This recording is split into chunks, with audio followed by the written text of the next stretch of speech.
Nós fazemos bishita rato, depois de trabalho com o DOE, aqui na Adventist Academy, aqui na San Nicolas, atrás de Jola Bay Sport Park.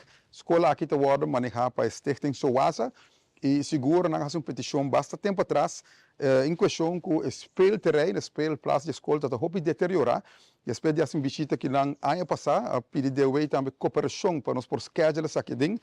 Me quero agradecer, mais que claro, é cru, da totalidade de DOE. Quase trabalho fenomenal aqui na e mais claro também me quero agradecer aos Primeiro-Ministro, de quem de carteira de infraestrutura da CAI, daqui para aportar aqui hora, quando chega com petição e tem budget e tem maneira que nós por organizar isso aqui não, para logra criar plataforma não, de caso aqui asfalt nobo, speelterrein, speelplaats nobo, para muito não que está visitar a escola Adventist Academy aqui na San Nicolas. Para todos os docentes não, só essa em sua totalidade stichting. Hope para bem, ojalá que aqui por yuda também brinda melhor calidad para nós muitos hora quando praticar hunga de pauze.